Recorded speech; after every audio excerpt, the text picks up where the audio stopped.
All right, so welcome back to the Beast Game Podcast. This is going to be movies that you should own, and I'll start it off. Beverly Hills Cop, which is Eddie Murphy, also in his prime. He is a detective from Detroit, Axel Foley, and one of his friends winds up being involved in a crime in LA. He goes out there. He's not supposed to be out there, but he tries to get the attention of the Beverly Hills police, and he tries to take the matters into his own hands, and he gets caught up into everything, and he's just kind of very intelligent. But what do you guys think of Beverly Hills Cop? Well, anything Eddie Murphy early in his prime is always something that you need in your collection. That's at his best, in my opinion. Yeah, when he was in his prime, I don't think anyone could have messed with him. Did you guys like Beverly Hills Cop 2? It was okay. I didn't like 3. That's when it was in the music part, right? Yeah, that one was terrible. I barely remember the movie, to be honest with you. It's been a while. I've seen it, but it has been a while. But yes, it's Eddie Murphy, 1984. And it also has Judge Reinhold and John Ashton that sometimes they reprise their roles in other Eddie Murphy movies. But they're not just regular cops, okay? They're super cops.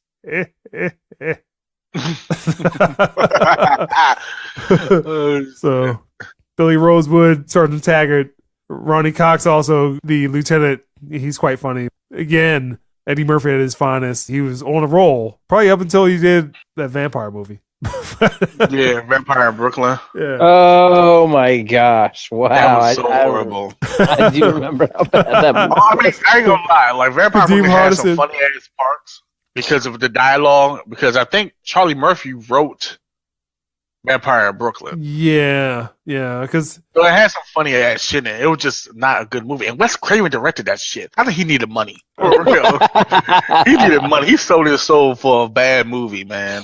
He got money that would tarnish his fucking legacy forever, though. Oh, you get some evil pussy? Woo, that's good. I remember some shit like that. Ooh.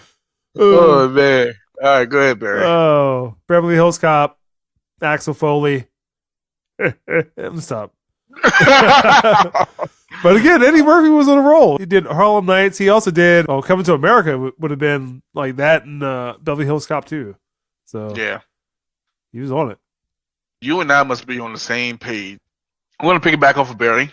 He brought up Eddie Murphy. I'm also going to bring up Eddie Murphy. And I'm going to say Boomerang for several reasons. One, it was a funny movie. It had to deal with dating, and it just had a nice ensemble cast. Had Halle Berry at the beginning of her career. Had Martin Lawrence. Had David Alan Grier. John Witherspoon. It had so many classic comedians in it. And it worked well. It had a pretty good story behind it. And also, that I don't think anyone mentioned, this had a pretty good soundtrack as well. The soundtrack was pretty good. Hot Sex on a Platter, yo. Yeah.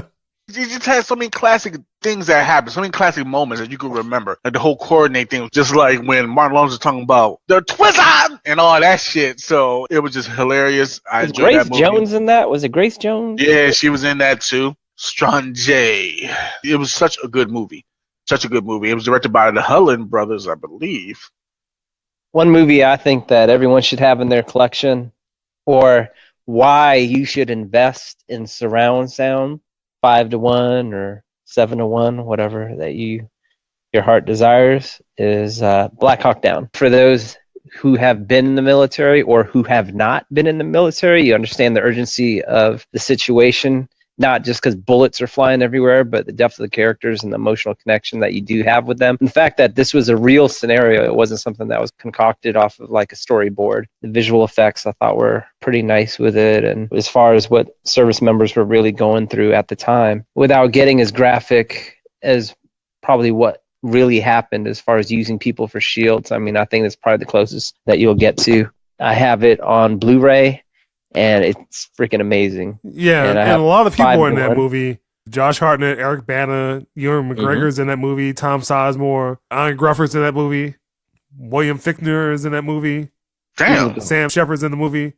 Jeremy Piven's in that movie. Tom Hardy's in that movie. Orlando Bloom. Yeah, he was Blackburn. He was the first person that fell out the helicopter.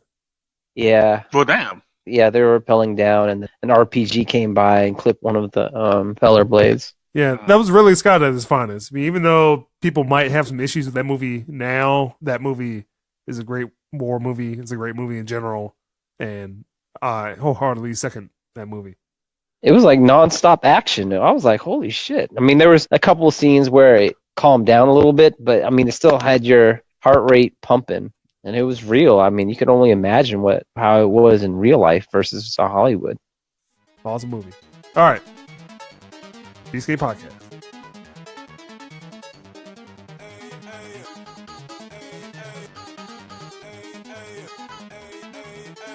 What day?